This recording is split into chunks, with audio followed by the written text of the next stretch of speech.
நான் வந்து ரொம்ப ஆசைப்பட்டது, நான் பிறந்து வளர்ந்த ஊர்ல வந்து ஊழியம் செய்யணும்னு ஆசைப்பட்டேன். ரொம்ப ஆசைப்பட்டது அங்க ஆசைப்பட்டேன். ஆனா ஆண்டவருடைய ஒரு பெரிய திட்டம், கோயம்புத்தூர் வந்ததுக்கு அப்புறம் இந்த கோயம்புத்தூரை குறிச்ச ஒரே ஒரு தரிசனம் தான் வந்து என்னை கோயம்புத்தூர்ல நிக்க வச்சிருச்சு.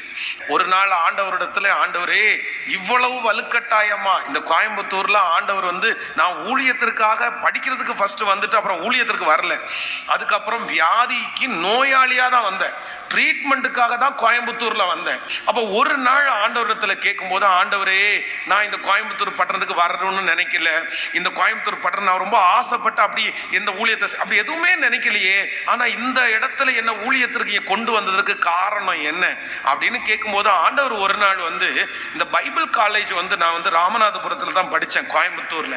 அப்போ வாரத்திற்கு ஒரு நாள் வெள்ளிக்கிழமை வந்து நானும் பிரதர் ஜான் ஸ்டீவனும் எங்க இருந்துன்னா ராமநாதபுரத்துல இருந்து, கோயம்புத்தூர் ராமநாதபுரத்துல இருந்து நம்பர் 5 பஸ் ஏறி இங்க வந்து இங்க சங்கனூர்ல இறங்கும். அப்போ இந்த பஸ் வந்து அப்படியே அம்மன்குளம் அந்த மாதிரி வரும்போது பாத்தீங்க அப்படின்னா, இந்த பஸ் வந்து ராமநாதபுரத்துல ஸ்டார்ட் பண்ணா சங்கனூர் வரைக்கும் பாத்தீங்கன்னா நிறைய விக்கிரக கோயில் இருக்கும். நிறைய இடத்துல ஜனங்கள் வந்து கையில தீச்சட்டி எடுத்து ஆடிட்டு இருப்பாங்க. நிறைய இடத்துல பசங்க சிகரெட் அடிச்சிட்டு இருப்பாங்க. நிறைய இடத்துல தண்ணி அடிச்சுட்டு அப்படியே நிறைய பிரச்சனை பண்ணி அந்த மாதிரி பிரச்சனை நடந்துட்டே இருக்கும். நான் பஸ்ல உட்காந்து பார்த்துட்டே இருப்பேன். அப்ப எனக்கு வந்து என்னமோ தெரியல, என்ன அறியாமலே வந்து அழுகையா வரும்.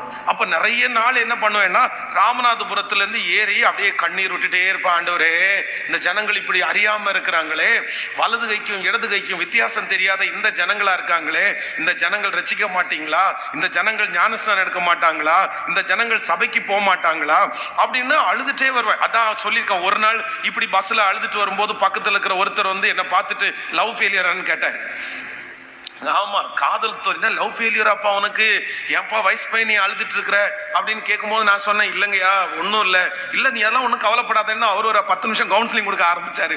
ஒரு பொண்ணு போனா என்னப்பா உனக்கு கடவுள் நிறைய பொண்ணை வச்சிருக்கிறாரு அப்படின்னு எல்லாம் சொல்ல ஆரம்பிச்சாரு. அது ஒரு பெரிய கதை.